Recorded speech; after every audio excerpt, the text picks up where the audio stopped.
বান্দা যখন গুনাহ করবে, নাফরমানি থেকে পরিত্রাণের একমাত্র উপায় হচ্ছে আল্লাহর কাছে তওবা করা, আল্লাহ তাআলার কাছে তওবা করা, আল্লাহর কাছে তওবা করা। মুসলমান কখনো গুনার উপরে বাহাদুরি করতে পারে না, কখনো গুনার উপরে কি বাহাদুরি করতে পারে না। দুনিয়াতে এমন কি কোনো মানুষ আছে যারা গুনাহ করার ব্যাপারে নিজেরা বাহাদুরি করে? আছে এরকম? নাই? গুনাহ করাকে সওয়াবের কাজ মনে করি কোন? গুনাহ করাকে পাপ কাজকে সওয়াবের কাজ মনে করে করে, এটাই তাদের সওয়াবের কাজ, এটা মনে করে করে। সারা দুনিয়াতে ইহুদি খ্রিস্টান ধ্বংসযজ্ঞ চালায়, কি কারণে করে? তাদের কোনো পাপ নেই, তারা মনে করে তাদের কোনো কি নেই, পাপ নেই। ইহুদি খ্রিস্টানদের ধর্ম বিশ্বাস আকীদা হচ্ছে তাদের কোনো কি নেই, পাপ নেই।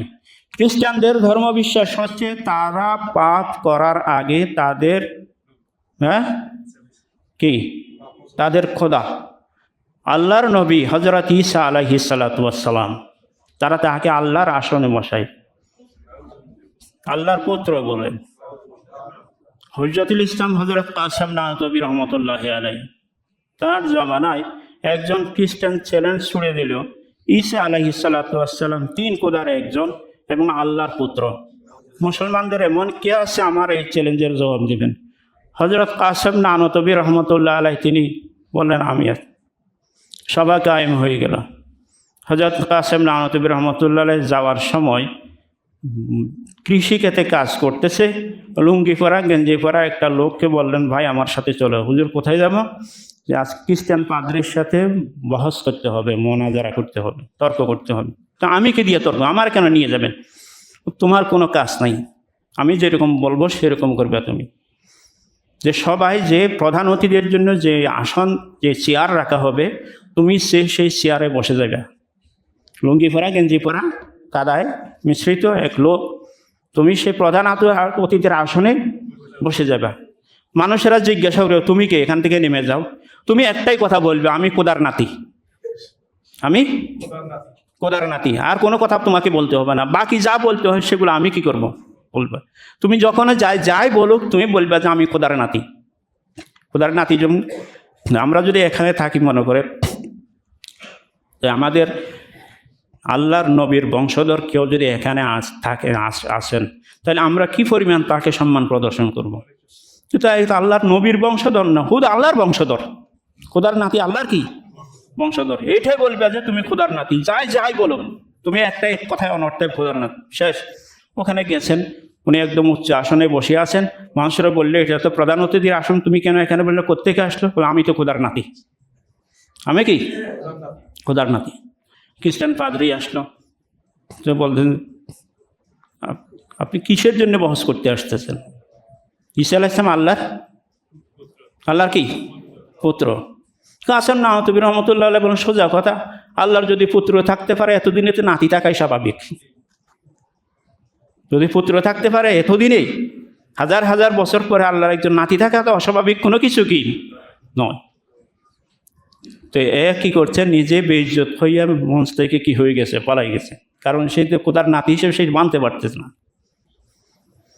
যে খ্রিস্ট জগৎ খ্রিস্টানরা তারা মনে করে তারা দুনিয়াতে আসার আগে আল্লাহর নবী হযরত ঈসা আলাইহিস সালাতু ওয়াস সালাম তাদের সমস্ত পাপের কাফফারা দিয়া তিনি নিজে মৃত্যুদণ্ডকে তিনি গ্রহণ করে সমস্ত পাপাচারে দুনিয়াতে যত খ্রিস্টান আসবে এবং বর্তমানে আছে সমস্ত খ্রিস্টানদের সমস্ত পাপাচারের তার কাফফারা দিয়া ঈসা আলাইহিস সালাতু ওয়াস সালাম দুনিয়া থেকে চলে গেছে।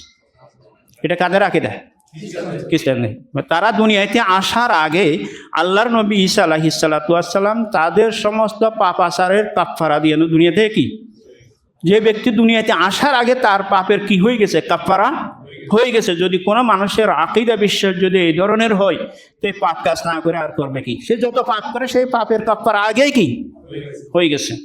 আর আমরা কি মনে করি, আমি যত পাপ করব সমস্ত পাপের সে শাস্তি আমাকে কি করতে হবে, ভোগ করতে হবে। এই জন্য কোনো মুসলমান পাপ কাজ করতে পারে না, কারণ মুসলমান এটাই মনে করে যে আমার পাপের শাস্তি আমাকে কি করতে হবে, ভোগ করতে হবে। আর খ্রিস্ট জগৎ তারা মনে করে কি তাদের পাপের শাস্তি সে দুনিয়াতে আসার আগে তাদের বাবা ঈসা আলাইহিস সালাম দুনিয়া থেকে সে কাফারা দিয়া কি হয়ে গেছেন, চলে গেছেন। তাদের আকীদার মধ্যে তাদের বাবা বলতেছি আল্লাহর নবী হযরত ঈসা আলাইহিস সালাম আল্লাহ তাআলার সৃষ্টি, আল্লাহ নিজে সৃষ্টি করিয়াছেন।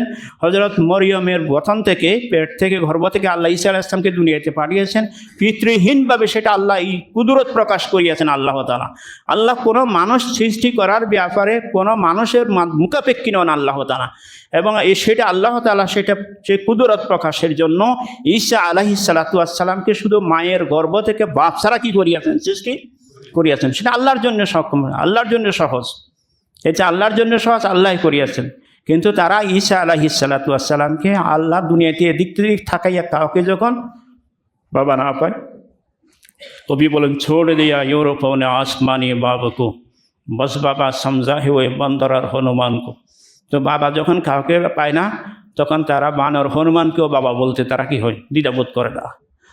তো ঈসা আলাইহিস সালাম যেহেতু তাদের গুনার কাফারা দিয়ে চলে গেছে, এই জন্য তারা গুনাহ করতে দুঃসাহসিকতা দেখায়, তারা খ্রিস্ট জগৎ।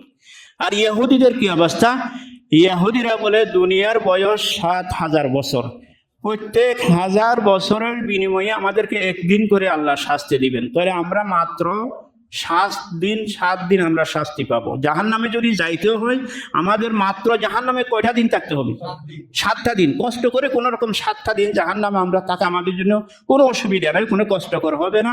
এই কারণে সমস্ত ইহুদি গুনার কাজ করে তারা মনে করে যে ৭ দিন মাত্র তাদেরকে কি করা হবে, শাস্তি দেওয়া হবে। আর মুসলমান আমরা এটাই মনে করি, আমাকে যদি আল্লাহর নাফরমানি করি তাহলে আমাকে স্থায়ীভাবে আবাদুল আবাদ তক আমাকে চিরস্থায়ীভাবে আল্লাহ তাআলার শাস্তির সম্মুখীন হইতে হবে। এই জন্য আমরা মুসলমান গুনার কাজ করতে পারি না। আর ইহুদিরা ইচ্ছাকৃতভাবে এই জন্য গুনার কাজ করে, তারা মনে করে যে মাত্র ৭ দিন তারা কি করবে, শাস্তি ভোগ করবে। ইহুদিদের অন্য একদল মনে করে যে তাদের ইহুদিরা হজরতে মূসা আলাইহিস সালামের সময়কালে ৪০ দিন গরুর বাছুর পূজা করিয়াছিল। কয়দিন? ৪০ দিন গরুর বাছুর পূজা করিয়াছিল। আল্লাহ তাআলা হজরত মূসা আলাইহিস সালামকে যেভাবে কুদরতি পদ্ধতিতে আল্লাহ তাআলা লালন পালন করেছেন, মূসা আলাইহিস সালাম কোথায় লালিত পালিত হয়েছেন? ফেরাউনের ঘরে। কোথায়? ফেরাউনের ঘরে। কোরআনে করিমে আল্লাহ তাআলা তার বিস্তারিত ঘটনাগুলো আল্লাহ তাআলা বর্ণনা করিয়াছেন, এবং তার মাকে আল্লাহ তাআলা এটাই বলিয়াছেন যে তুমি নৈরাশ হইও না, তুমি তাকে পানিতে ভাসিয়ে দাও, বাকি তাকে রক্ষা করার দায়িত্ব আল্লাহ তাআলার, আমার কুদরতের। এবং আল্লাহ তাআলা যে তাদের ভিতরে যেখানে সেই ফেরাউন হযরত মূসা আলাইহিস সালাম শিশু মূসা যেখানে যে ঘাটে দিয়ে তিনি মিলছেন, সেখানে তাদের অন্তরে তার প্রতি মায়া মমতা সৃষ্টি করিয়া দিলেন, এবং তারা তাকে তুলে নেওয়ার পরে দুগ্ধপুষ্য সে তাকে দুধ পান করাতে হবে। এখন আল্লাহ তাআলা মূসা আলাইহিস সালামকে শিশু অবস্থায় স্বভাব সৃষ্টি করিয়া দিলেন, কারো দুধে মুখ দেবেন না। তখন হযরত মূসা আলাইহিস সালামের মা তার বোনকে বলেন যে তুমি পিছনে পিছনে যাও, দেখো এই বাক্সটা কোন জায়গায় গিয়ে মিলে, এবং তুমি এভাবে হাঁটবে যাতে তারা তুমি যে তার কোনো আত্মীয় স্বজন সেটা যাতে তারা আঁচ করতে না পারে, বুঝতে না পারে। মূসা আলাইহিস সালামকে যখন তারা তুলে নিল, কারো দুধে যখন তাই সেই কি মূসা আলাইহিস সালাম মুখ দিচ্ছেন না, তখন ওই মেয়ে মূসা আলাইহিস সালামের ভাই তিনি বললেন যে আমার কাছে এমন এক মহিলা আছে যিনি যে বাচ্চা যেই রকম হয় তাকে শান্ত করতে পারে, এবং আমাদের তো সেই মহিলাই দরকার। তখন মূসা আলাইহিস সালামের গোটা পরিবার ফেরাউনের ঘরে খাওয়া থাকার ব্যবস্থা হয়ে গেছে, শুধু মূসা আলাইহিস সালাম না, সেখানে আল্লাহ তাআলা মূসা আলাইহিস সালামকে লালন পালন করেছেন। ঠিক সেই সময় যখন ফেরাউন মূসা আলাইহিস সালামের আগমনকে ঠেকানোর জন্য নবজাতক শিশুগুলাকে, বাচ্চাগুলাকে, ছেলেগুলাকে হত্যা করতেছিল, সেই সময় মূসা আলাইহিস সালামের মা যেভাবে মূসা আলাইহিস সালামকে বাক্সভর্তি করে নদীতে ফেলে দিয়েছিলেন, ঠিক সেই সময় আরেকজন মহিলা তার সন্তানকে জঙ্গলে রেখে আসছিলেন। কোথায় রেখে আসছিলেন? জঙ্গলে রেখে আসছিলেন। আল্লাহ তাআলার কুদরত, ওই বাচ্চাকে আল্লাহ তাআলা জিবরাইল আলাইহিস সালামের মাধ্যমে লালন পালন করেছেন। মূসা আলাইহিস সালামের আল্লাহর নবীকে লালন পালন করছেন খোদাইয়ের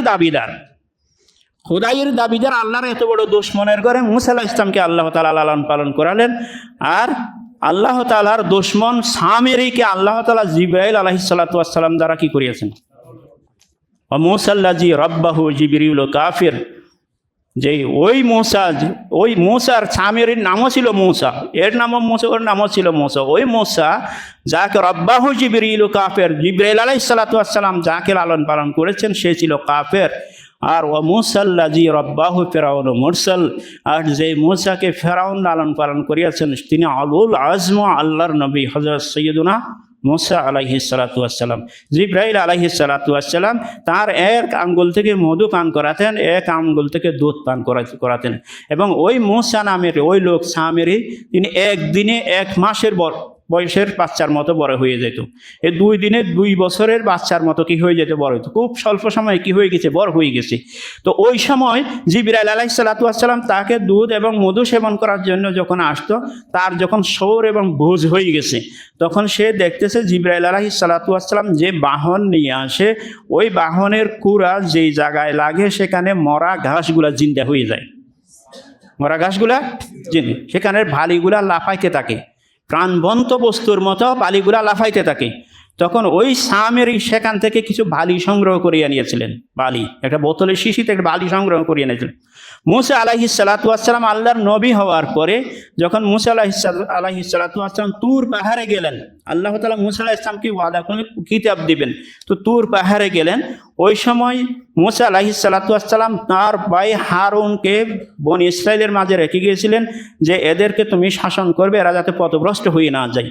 তো ওই সময় সামেরি তিনি মহিলাদের অলঙ্কার আদি নিয়ে একটা গরুর বাছুরের মতো কি করে একটা কি করে তৈরি করে, যে ছোট ছোট বাচ্চারা যেমন মাটি দিয়ে পুতুল বানায়, এইরকম একটা গরুর বাছুরের মতো বানায়।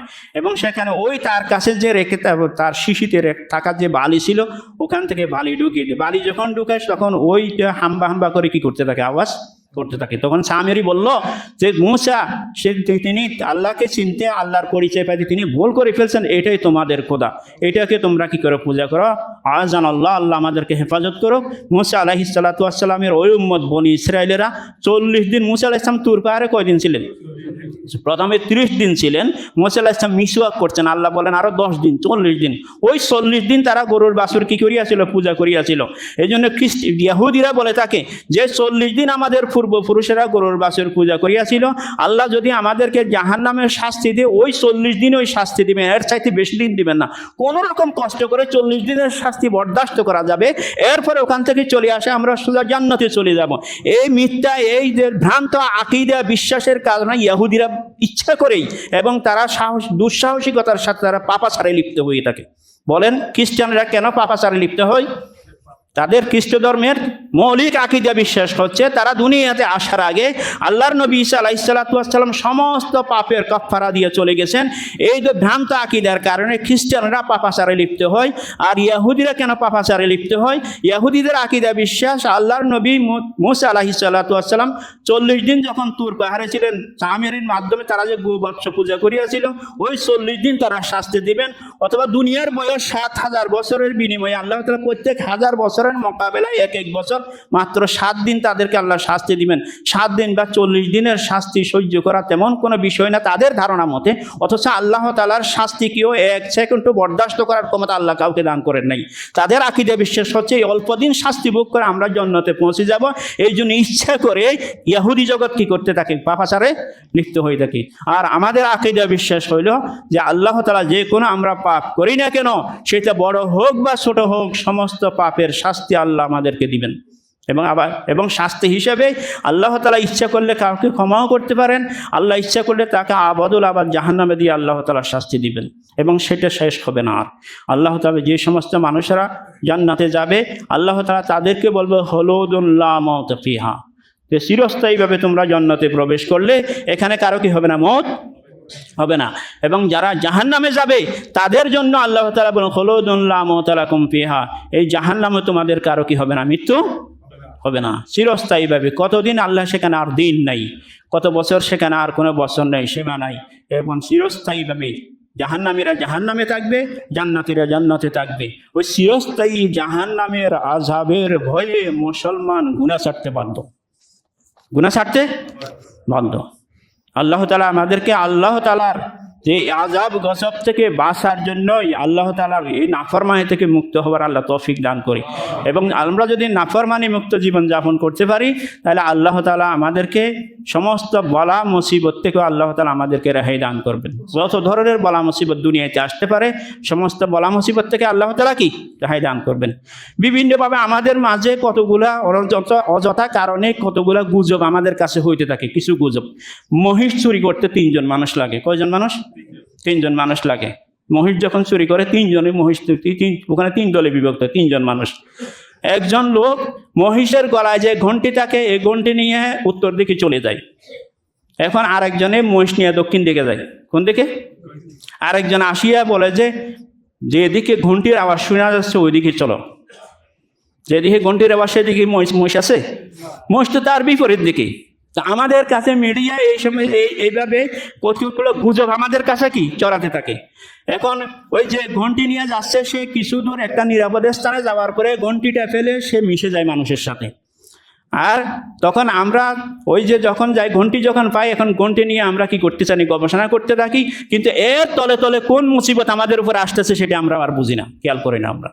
আল্লাহ তাআলা এই সমস্ত অপপ্রচার থেকে দূরে থেকেই এবং আল্লাহর উপরে একান্ত পূর্ণ আস্থা এবং বিশ্বাস, আল্লাহর নাফরমানি মুক্ত জীবন যাপন করব এবং কোনো গুনাহ হয়ে গেলে সাথে সাথে তওবা ইস্তেগফার করব। কি করব? তওবা ইস্তেগফার করব। আল্লাহ তাআলা আমাদের পাপাচার থেকে, গুনাহ থেকে মুক্ত হওয়ার ব্যবস্থা রাখিয়েছেন যে গুনাহ হয়ে গেলে বান্দা কি করবে? তওবা করবে। আল্লাহ রসুলের সাহাবায়ে কেরাম রাদিয়াল্লাহু তাআলা আনহুমগণ যে কোনো ধরনের একটু অপরাধ হয়ে গেছে সাথে সাথে তারা কি হয়েছেন? আল্লাহর কাছে তওবা করিয়েছেন। সাথে সাথে কি করিয়েছেন? আল্লাহ আল্লাহ, কত বড় আশ্চর্যজনক ঘটনা! আপনি হিসাব করেন, মায়েজ আসলামী রাদিয়াল্লাহু আনহু, হযরত মায়েজ বিন মালিক আসলামী রাদিয়াল্লাহু তাআলা আনহু, গ্রামে দিয়ে এক মহিলা যে গুনাহ হয়ে গেল, আল্লাহ রসুল সাল্লাল্লাহু আলাইহি ওয়াসাল্লামের কাছে আসিয়া বলেন, ইয়া রাসূলুল্লাহ তাহহিরনি আনিজ যুনুব, যে আমি তো গুনাহ করে ফেলছি, আমাকে গুনাহ থেকে মুক্ত করিয়া দেন। আল্লাহর নবী সাল্লাল্লাহু আলাইহি ওয়াসাল্লাম মাইজ বিন মালিকের যে দিক থেকে তিনি বলতেছেন, আল্লাহর নবী অন্যদিকে চেহারা ফিরাইলেন। এরপরে ওই দিকে গিয়ে বলতেছেন, ইয়া রাসূলুল্লাহ আমি তো গুনাহ করে ফেলছি, আমাকে গুনাহ থেকে মুক্ত করেন, আমাকে শাস্তি দিন। আল্লাহর এই গুনার ব্যাপারে কী শাস্তি হতে পারে সেটা আমি মানিয়ে নিলাম, সে শাস্তি আমি ভোগ করে দুনিয়াতে সে শাস্তি ভোগ করে আখিরাতের শাস্তি দেখে আমি বাঁচতে চাই। আল্লাহ রসুল সাল্লাল্লাহু আলাইহি ওয়াসাল্লাম মাইজ বিন মালিক আসলামী রাদিয়াল্লাহু তাআলা আনহু বলেন, রাদিয়াল্লাহু আনহু জান্নাতি সাহাবী। আল্লাহ রসুল সাল্লাল্লাহু আলাইহি ওয়াসাল্লাম বলেন, মায়াজ যে তওবা করিয়াছে, একটা বিশাল জনপদের গুনাহগারের উপর যদি তওবা বন্টন করিয়া দেওয়া হয়, সমস্ত গোটা এক জনপদের, বিশাল এক জনপদের মানুষের গুনাহ মাফের জন্য যথেষ্ট হয়ে যাবে। রাসূল আকরাম সাল্লাল্লাহু আলাইহি ওয়াসাল্লামের সাহাবী সালাবা ইবনে আব্দুর রহমান, সালাবা ইবনে, আমাদের নজর কত দিকে? আল্লাহ তাআলা কোরআনে হাকিমে বলেন, কুল্লিল মুমিনিনা ইয়াগুয্যু মিন আবসারিহিম, হে আমার নবী আপনি ঈমানদার পুরুষদেরকে বলেন তারা যাতে তাদের চক্ষুকে অবনত রাখে। ইয়াগুয্যু মিন আবসারিহিম ওয়া ইয়াহফাযু ফুরুজাহুম, এবং তারা যেন তাদের লজ্জাস্থানের হেফাজত করে। ওয়া কুল্লিল মুমিনাতি ইয়াগুয্যুনা মিন আবসারিহিন্না ওয়া ইয়াহফাযনা ফুরুজাহুন্না, এবং মুসলমান রমণীদেরকে বলেন তারাও যাতে তাদের চক্ষুকে অবনত রাখে এবং তাদের লজ্জাস্থানের হেফাজত করে। সমস্ত গুনার যাত্রা চোখ থেকে শুরু হয়ে যায়, এটা চোখকে হেফাজত করে। সালাবা ইবনে আব্দুর রহমান, এক মহিলা গোসল করতেছিলেন, হঠাৎ করে নজর পড়ে গেছে, এটাই ছিল অপরাধ। আল্লাহর নবী সাল্লাল্লাহু আলাইহি ওয়াসাল্লামের ওই মজলিস থেকে তিনি চলে গেছেন। রাতের নিশীথে তিনি চিৎকার করে করে কান্নাকাটি করতেন, আল্লাহ তুমি আমাকে ক্ষমা করিয়া দাও, আল্লাহ আমাকে ক্ষমা। আমাদের নজর এইরকমই একদিনে কয় হাজার মহিলার উপর এইভাবে দৃষ্টি পড়তেছে, প্রতিদিনই কত হাজার মহিলার উপর নজর পড়ছে। একদিন মাত্র একজন মহিলার উপর নজর পড়ছেন, তিনি নিশি রাতে গভীর জঙ্গলে গিয়ে আল্লাহর কাছে তওবা করেন এবং বলেন যে আল্লাহ আমাকে মাফ করিয়া দেন, আল্লাহ আমাকে মাফ করিয়া দেন। নিজের কপাল চুল টানতে থাকেন, পাথরের উপর তার মাথা দিয়ে আঘাত করতে থাকেন এবং বলেন যে আল্লাহ তুমি যদি আমাকে ক্ষমা করিয়া দাও, আমাকে যে ক্ষমা করিয়া দিয়েছ এই বিষয়টা আল্লাহর নবীকে তুমি জানিয়ে দিও, আল্লাহর নবীকে জানিয়ে। আল্লাহ রসুল সাল্লাল্লাহু জিবরাইল আলাইহিস সালাতু ওয়াস সালাম আসছেন, ইয়া রাসূলুল্লাহ সাহাবা ইবনে আব্দুর রহমান কোথায়? আল্লাহ রসুল সাল্লাল্লাহু আলাইহি ওয়াসাল্লাম বলেন দেখি না সাহাবা কোথায়? তখন হযরত উমর, হযরত আবু বকর রাদিয়াল্লাহু তাআলা আনহু, হযরত আলী রাদিয়াল্লাহু তাআলা আনহু তিনজনকে পাঠালেন সাহাবা ইবনে আব্দুর রহমানকে তালাশ করে আনার জন্য। তারা সেখানে গেলেন এবং মানুষকে জিজ্ঞাসা করলেন, এরকম মানুষ তোমরা দেখেছো? বলে আমরা তো দেখি না, তবে গভীর রাতে এই ধরনের একটা আওয়াজ শব্দ শুনি। এ আল্লাহ, যে আমাকে ক্ষমা করিয়া দাও, আর আমাকে যদি তুমি ক্ষমা করিয়া থাকো, যে আমাকে ক্ষমা করার বিষয়টা তোমার নবীকে তুমি জানাইয়া দিও। এই কথাগুলো গভীর রাতে আমরা শুনতে পাই। চিৎকার করে করে কান্নাকাটি করেন। হযরত আলী রাদিয়াল্লাহু তাআলা আনহু গোপনে আড়ালে তিনি অপেক্ষমান ছিলেন। তিনি যখন বের হয়েছেন তাকে ধরে আল্লাহ রসুলের কাছে নিয়ে আসছেন। তো এবং আল্লাহ রসুল জিবরাইল আলাইহিস সালাম বলেন যে আল্লাহ তাআলা সালাবা ইবনে আব্দুর রহমানকে ক্ষমা করিয়া দিয়েছেন। সামান্য একটা গুনার কাছে কিভাবে ব্যতিব্যস্ত ছিলেন এবং তিনি কিভাবে আল্লাহর কাছে কান্নাকাটি করিয়াছেন। গ্রামে দিয়ে ওই মহিলা আল্লাহ রসুলের কাছে আসলেন, হে ইয়া রাসূলুল্লাহ, আমি তো পাপাচারে লিপ্ত হয়ে গেছি, আমাকে গুনাহ থেকে আমাকে মুক্ত করিয়া দেন। রাসূলুল্লাহ সাল্লাল্লাহু আলাইহি ওয়াসাল্লাম বলেন, আনতে হোবলা, তুমি গর্বিত হয়ে গেছো, তো বাচ্চা প্রসব হইলে আসিও। তো বাচ্চা প্রসব হওয়ার পরে আবার আসছেন, আবার বলছে আমাকে গুনাহ থেকে মুক্ত করেন, আমি দুনিয়ার শাস্তি বরণ করে আখিরাতের শাস্তি থেকে আমি বাঁচতে চাই। ইয়া রাসূলুল্লাহ, আমাকে আখিরাতের শাস্তি থেকে বাঁচার সুযোগ করে দেন।